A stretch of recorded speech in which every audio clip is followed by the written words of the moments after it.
India और पाकिस्तान के बीच में टेंशन फिलहाल उस पॉइंट पर पहुंच गई है जहां पर एक गलती हिस्ट्री चेंज कर सकती है। कोई एक मिसफायर दो देशों की एक इलाके की लड़ाई से बढ़कर फुल फ्लेजेड वॉर या फिर वर्ल्ड वॉर में तब्दील हो सकता है। क्या वर्ल्ड वॉर 3 की चिंगारियां हवा में तैरने लगी हैं?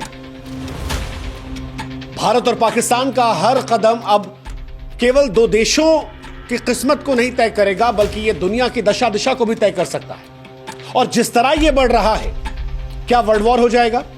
क्योंकि अगर वर्ल्ड वॉर हुई तो फिर पूरे विश्व को युद्ध खत्म कर देगा। इतिहास गवाह है कि कई बार युद्ध एक छोटी सी गलती से शुरू हुए और फिर दुनिया बर्बाद कर दी। वियतनाम का युद्ध एक गोलीबारी से शुरू हुआ था। क्यूबा मिसाइल संकट अविश्वास से पनपा था। कोसोवो का नरसंहार असंवेदनशील सियासत से हुआ था। लेकिन भारत और पाकिस्तान जो पहलगाम से शुरू हुए थे, ऑपरेशन सिंदूर से आगे बढ़े, अब एक दूसरे के शहरों पर जब लगातार ड्रोन और मिसाइल से हमले कर रहे हैं और जो परमाणु शक्तियों से लैस है, क्या वो दुनिया को तीसरे विश्व युद्ध में धकेल रहे हैं? देखिए, अगर आप उन लोगों में से हैं जिन्हें ये युद्ध फैसिनेट कर रहा है तो आपको बता दें कि युद्ध शुरू करना आसान है, रोकना नहीं। युद्ध का मजा सिर्फ उसे आता है जो दूर से देखता है। जो इसका हिस्सा बना है वो कभी युद्ध नहीं चाहता, ना वो सैनिक जो इसमें लड़ रहे हैं, ना उन सैनिक के परिवार वाले, ना वो जिन्होंने कभी इस युद्ध के दंश को सहा या करीब से देखा है। और भारत पाकिस्तान जो परमाणु शक्ति से लैस हैं, अगर उनके बीच में फुल फ्लेजेड वॉर हुई तो मानवता के पास दूसरा मौका नहीं बचेगा। यकीन मानिए, भारत और पाकिस्तान के बीच फुल फ्लेजेड वॉर हुई और अगर ये वर्ल्ड वॉर 3 में तब्दील हुई तो फिर क्या परिस्थिति होगी? आपको बता दें कि फिर मंजर वो होगा जो सुनकर भी शायद आपको डरा दे। वर्ल्ड वॉर 1 और वर्ल्ड वॉर 2 से कहीं ज्यादा मौतें हुई। वर्ल्ड वॉर 1 में 1 करोड़ 60 लाख लोगों की जान गई थी, अनगिनत बीमारियों में फंसे रहे। वर्ल्ड वॉर 2 जब आया तो इसमें मौतों की संख्या और ज्यादा बढ़ गई। 8.5 करोड़ के आसपास मौतें हुई, जिसमें हिरोशिमा और नागासाकी पर परमाणु बम भी शामिल था। हिरोशिमा में 70,000 लोग और नागासाकी में 40,000 लोग एक सेकंड में राख हो गए। लेकिन अगर इंडिया और पाकिस्तान फुल फ्लेजेड वॉर करते हैं, परमाणु वॉर करते हैं, तो फिर कहानी बिल्कुल अलग होगी।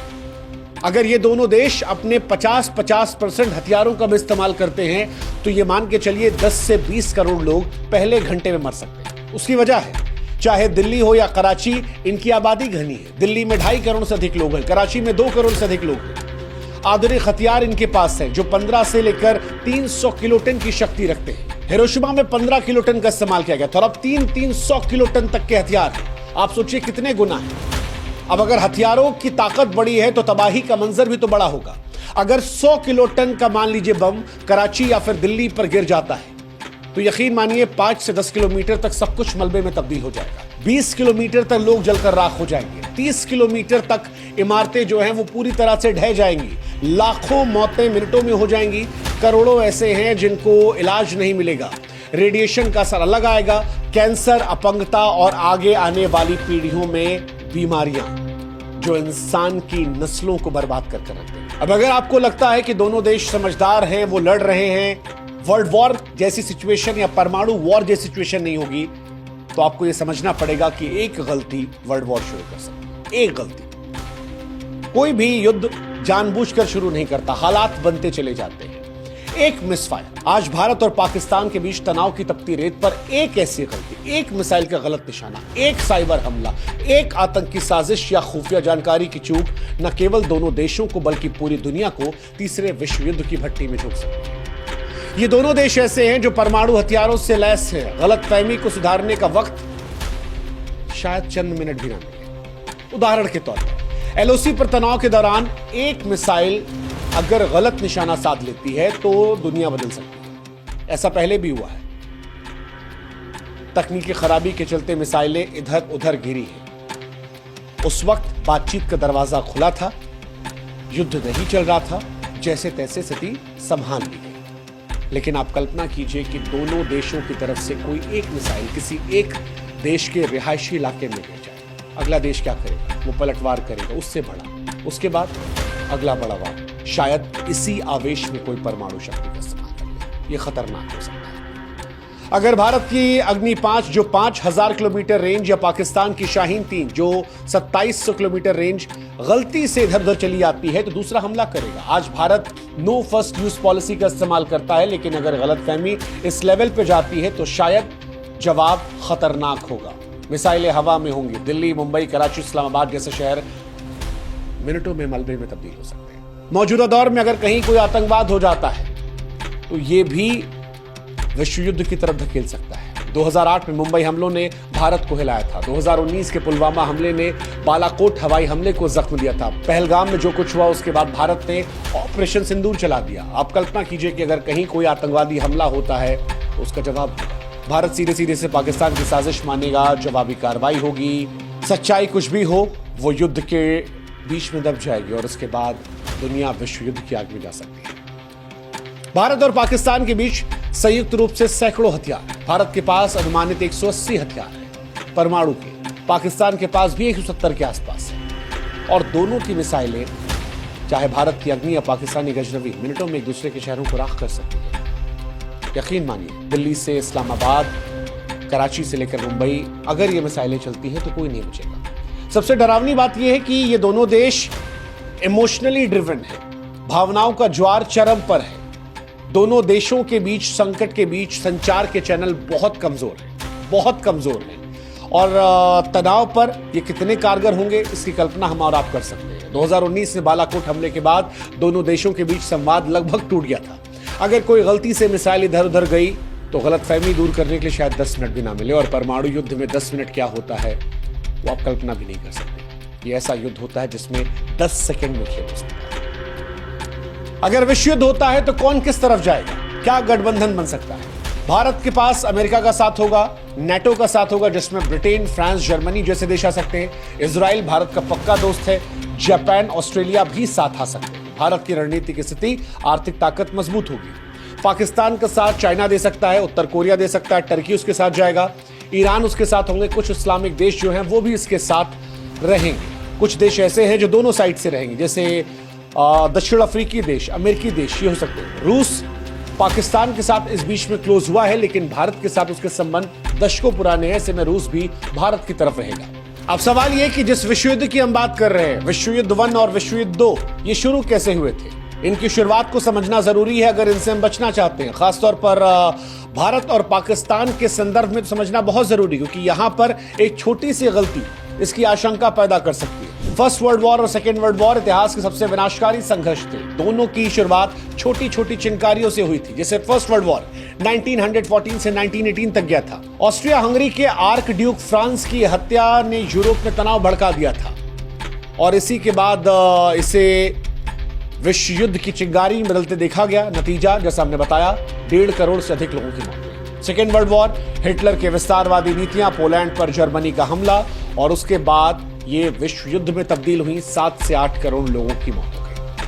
हालांकि भारत पाक एक दूसरे से लड़ रहे हैं, लेकिन फिर भी इस युद्ध को रोकने के कई रास्ते हैं, क्योंकि तबाही से पहले संयम और समझदारी काम आ सकती है। क्या क्या उपाय हैं हम आपको बताते हैं। पहला उपाय तो कूटनीतिक दृष्टिकोण से संयुक्त राष्ट्र और तटस्थ देशों की मध्यस्थता की जरूरत होगी।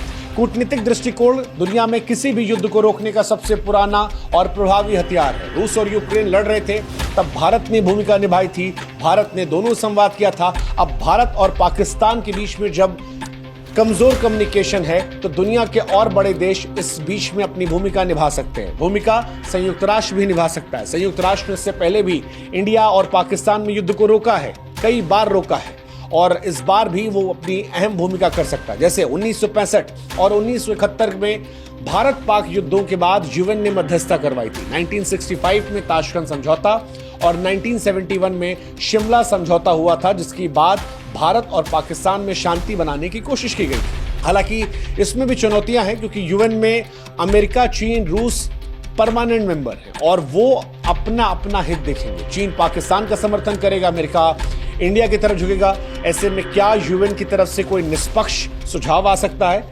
ये थोड़ा मुश्किल हो सकता है। वैश्विक दबाव हो सकता है। अमेरिका और चीन अपने प्रभाव से दोनों देशों को शांत कर सकते हैं, कंट्रोल कर सकते हैं, दोनों को बुलाकर मीटिंग करवा सकते हैं और एक सही जगह पर युद्ध रुकवा सकते हैं। पाकिस्तान पर आर्थिक प्रबंध से भी काम चल सकता है।